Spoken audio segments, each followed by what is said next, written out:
नमस्कार मित्रों, आज के व्याख्यान कृष्णा सोपती से पूर्व के उपन्यासों में नारी की स्थिति में आपका स्वागत, वंदन, अभिनंदन। आधुनिक युग में गद्य की अनेक विधाओं का सूत्रपात हुआ और इसीलिए इसे गद्य युग के नाम से भी संबोधित किया जाता है।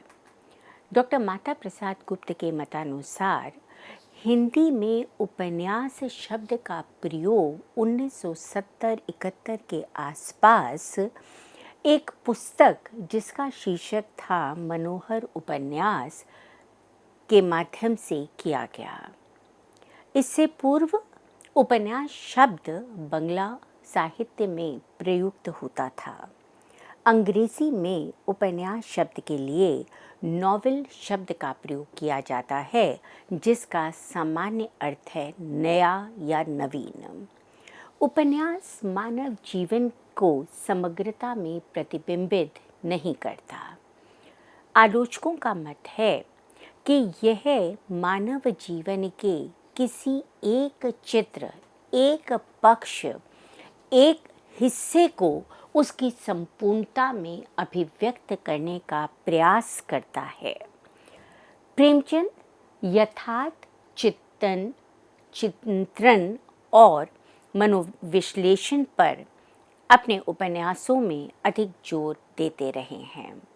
उनका मत है कि मैं उपन्यास को मानव चरित्र का चित्र मात्र समझता हूँ। मानव चरित्र पर प्रकाश डालना और उसके रहस्यों को खोलना ही उपन्यास का मूल तत्व है। स्पष्ट है कि मानव जीवन का चरित्र इतना उलझा हुआ है, इतना कॉम्प्लिकेटेड है कि उसका संपूर्ण अंकन, संपूर्ण चित्रण उपन्यासकार अपनी एक कृति के माध्यम से नहीं कर सकता। इसलिए जैसे चित्र के माध्यम से कोई चित्रकार अपनी बात को अपने दर्शकों के सामने सांकेतिक रूप में संप्रेषित करता है, ठीक उसी तरह उपन्यासकार अपने पात्रों की चारित्रिक विशेषताओं, अपने समय की घटनाओं का उस चरित्र पर क्या प्रभाव पड़ा और उस प्रभाव के कारण सामाजिक, पारिवारिक, राजनीतिक, धार्मिक, आर्थिक परिस्थितियों में क्या अंतर आया, इसका संकेत देने का प्रयास करता है। भारतीय परिवेश के केंद्र में शुरू से ही सत्ता और धर्म केंद्र में रहे। नारी को पुरुष सत्तात्मक समाज ने हमेशा से हाशिए पर रखा है। इतना ही नहीं, नारी को हमेशा ये समझाया गया कि उसे आजीवन पुरुष के अधीन रहना है। वह पुरुष पिता, भाई, पति, पुत्र किसी भी रूप में उसके जीवन में आ सकता है। जिसकी आज्ञा को मानना, जिसकी अनुचरी बनना उसके जीवन की सार्थकता है। सामंतवादी व्यवस्था में पुरुष धनार्जन करता था और इसीलिए संपत्ति पर उसका ही विशेषाधिकार माना गया। यद्यपि प्राचीन धार्मिक ग्रंथों में, जैसे पुराणों को हम ले सकते हैं, वहाँ स्त्री वध निषेध माना गया। पौराणिक वाङ्मय में नारी को सृष्टि का केंद्र और समाज में संतुलन स्थापित करने वाला स्वीकारा गया। स्त्री शिक्षा दो वर्गों में वर्गीकृत थी, आध्यात्मिक और व्यवहारिक। आदर्श स्त्री का प्रमुख कार्य उस समय के हिसाब से घर गृहस्थी को सुखी बनाए रखना था। मनुस्मृति में इस संदर्भ में लिखा गया है, स्त्री के संतान न होने पर 8वें वर्ष, मृत संतान होने पर 10वें वर्ष, कन्या को जनने वाली स्त्री को 11वें वर्ष और अमधुर भाषी स्त्री की तत्काल उपेक्षा करके पति पुनर्विवाह कर सकता है। यहाँ सोचने की बात है कि यदि यही सब गुण, जैसे अमधुर भाषी होना, ठीक से व्यवहार ना करना, यदि पुरुष करता है तो उस विषय में मनुस्मृति चुप रहती है। वो ये नहीं कहती कि ऐसे पुरुष की भी उपेक्षा करके पत्नी पुनर्विवाह कर सकती है। देखा जाए तो सभी मर्यादाएं, मान्यताएं, परंपराएं, रूढ़ियां, रीति रिवाज सिर्फ स्त्री को केंद्र में रखकर बुने गए थे। पतिव्रता स्त्री यदि अस्वस्थ रहती है तो उसकी अनुमति से पति दूसरा विवाह कर सकता है।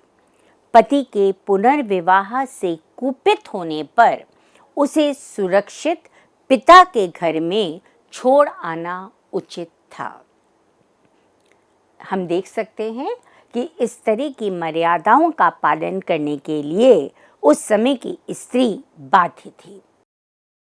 बौद्ध भिक्षुओं को भी पुरुष के समान अधिकार प्राप्त नहीं थे। भक्ति काल में अगर हम देखें तो नारी को बाधा माना गया, माया कहा गया, और अविद्या माया और विद्या माया उसके दो भेद किए गए। सती प्रथा, नारी अशिक्षा, बहुविवाह, अनमेल विवाह, विधवा विवाह निषेध आदि ऐसी अनेक प्रथाएं या ऐसी अनेक अवधारणाएं थीं जिनके माध्यम से समाज ने नारी पर विभिन्न प्रकार के बंधन आरोपित कर दिए थे। हिंदी साहित्य में उपन्यास लेखन की एक सुदीर्घ और समृद्ध परंपरा रही है। हिंदी उपन्यास का जन्म भारतेंदु काल में हुआ। इससे पूर्व बंगला और मराठी में उपन्यासों का प्रणयन हो चुका था। प्रोफेसर त्रिभुवन सिंह के मतानुसार कुछ विद्वान उपन्यास को संस्कृत कथा साहित्य के आधार पर विकसित होने वाली एक विशिष्ट साहित्यिक सृष्टि मानते हैं। उपन्यास विधा साहित्य वर्तमान की परिस्थितियों की देन है, ये कहना अनुचित नहीं होगा। आज के साहित्य में हम देखें तो उपन्यास एक नवीनतम रूप में हमारे सामने दिखाई देता है। प्रारंभ में अंग्रेजी उपन्यासों के प्रभाव स्वरूप बंगला और तदुपरांत हिंदी में उपन्यास लिखे गए।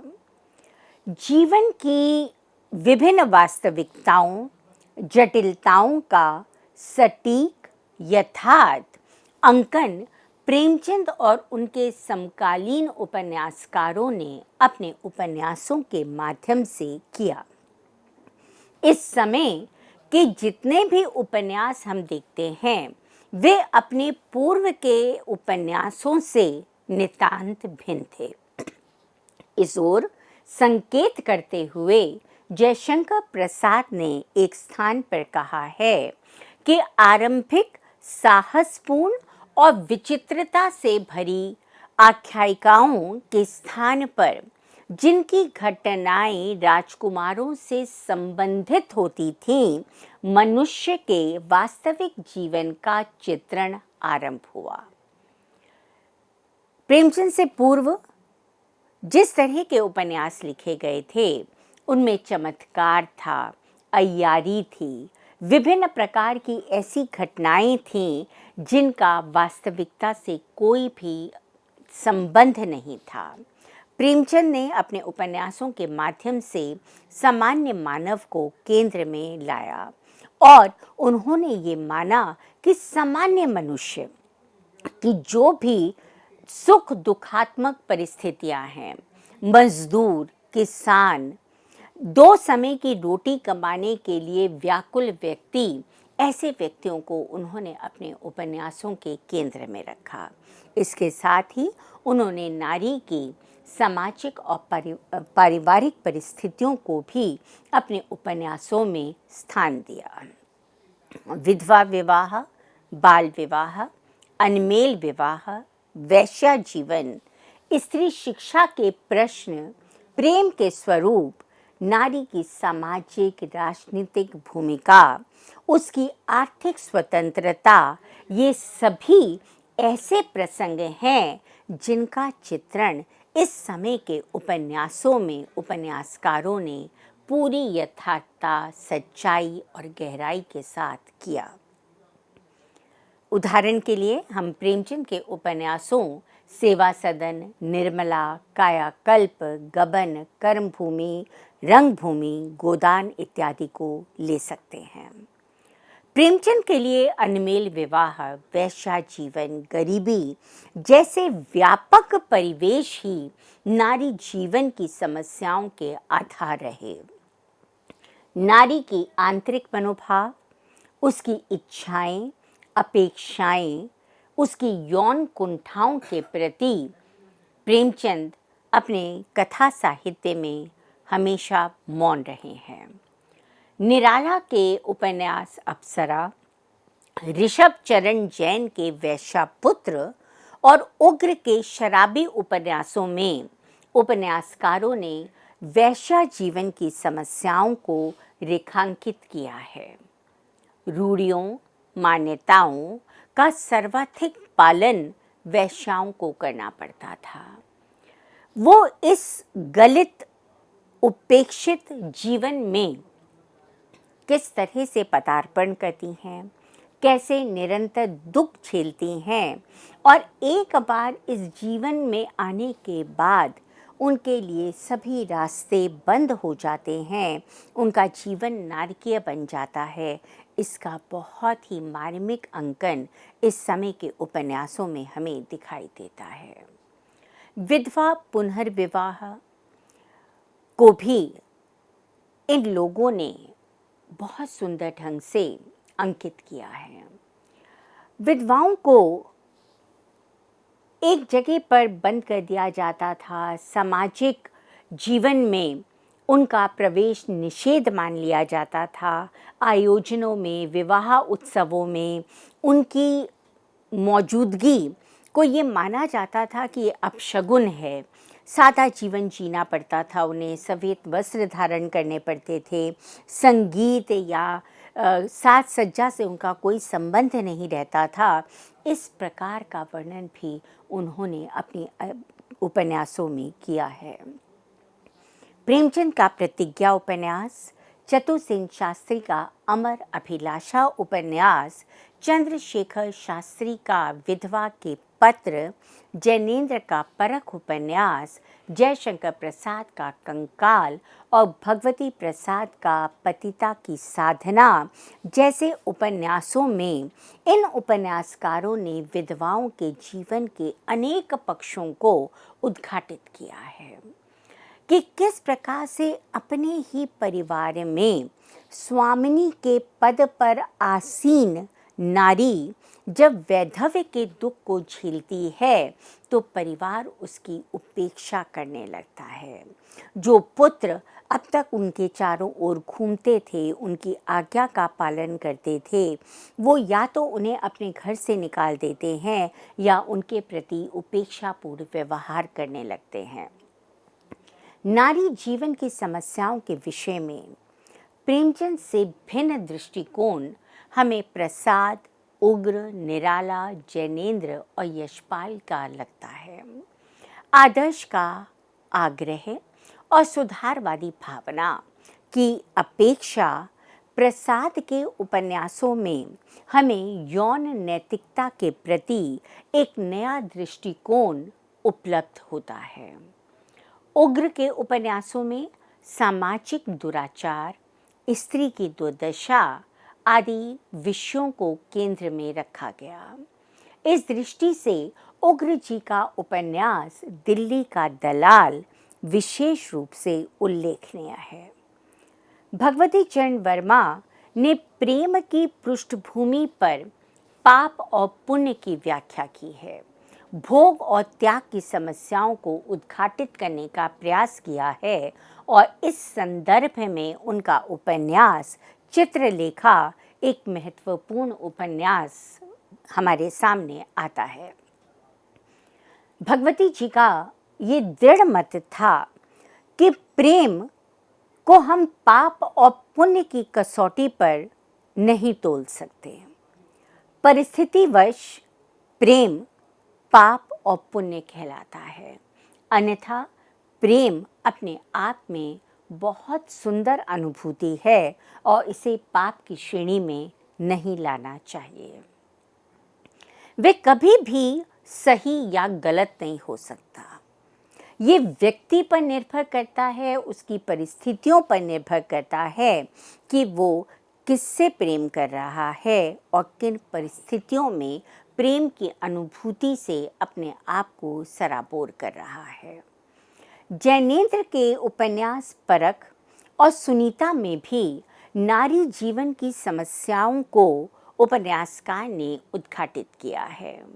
इनके उपन्यासों में हमें व्यक्ति के अंतर जगत को समझने का मौका मिलता है। उनके अनुसार अंतर्मुखी उपन्यासों में व्यक्ति जीवन को लक्ष्य बनाकर व्यक्ति के मानसिक संघर्षों तथा उसकी परिस्थिति जन्य समस्याओं के चित्रण को प्रधानता दी जाती है। हर व्यक्ति प्रत्येक परिस्थिति में एक सा व्यवहार नहीं करता। तो इसका अर्थ ये हुआ कि परिस्थितियां व्यक्ति विशेष के व्यवहार, उसकी सोच पर प्रभाव अंकित करती हैं और इसलिए अंतर्मुखी जो उपन्यास हैं उनमें व्यक्ति जीवन के मानसिक संघर्षों को, मानसिक क्रियाकलापों को, उसकी परिस्थितियों को केंद्र में रखा गया।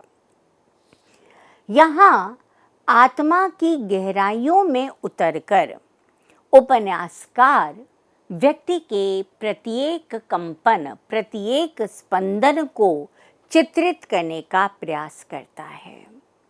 आगे चलकर यह प्रवृत्ति प्रेमचंदोत्तर युग के उपन्यासों में, कहानियों में अपने विभिन्न रूप में हमें विकसित होती दृष्टिगत होती है।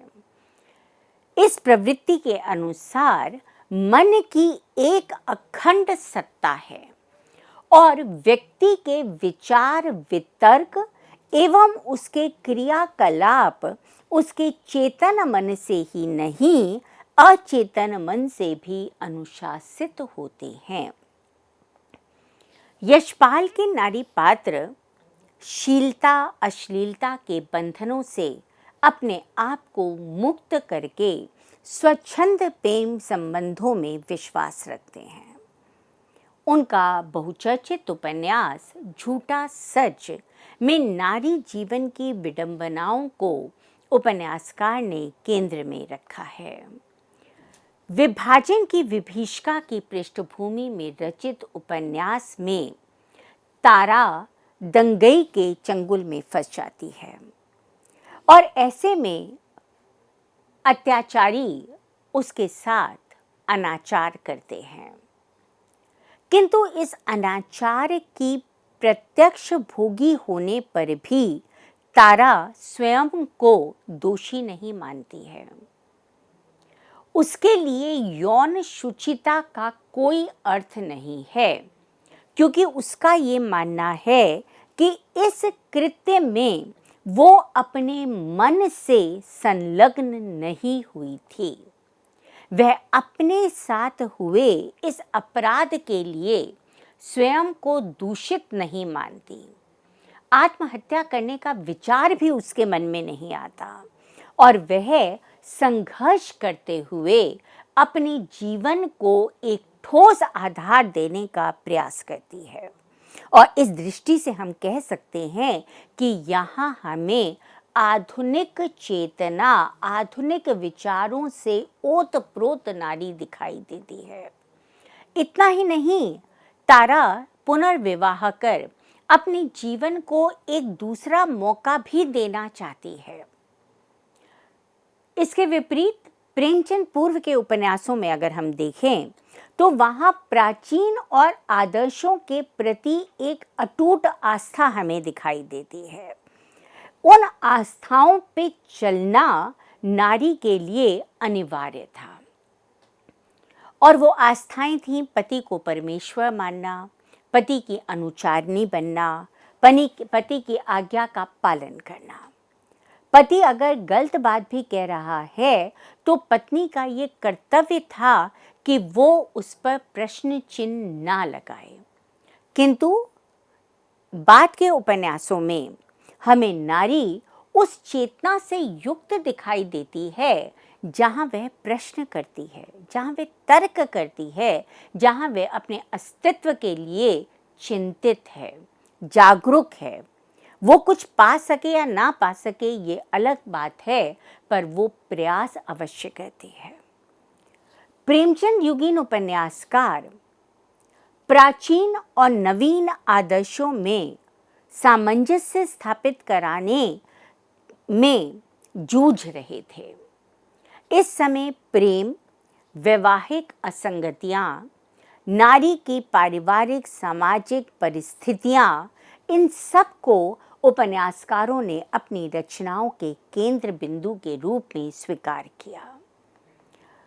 उनका ये मानना था कि नारी यद्यपि उसका प्रथम कर्तव्य बोध अपने परिवार के प्रति है, परिवार की प्रगति में है, परिवार के विकास को देखना उसका प्रथम दायित्व है, किंतु उसका शिक्षित होना, उसका अगर वो बाहर निकल के नौकरी नहीं भी कर रही है तब भी उसे उतना शिक्षित अवश्य होना चाहिए कि वो विपरीत परिस्थितियों में अपने पति से कंधा मिलाकर आगे बढ़ सके।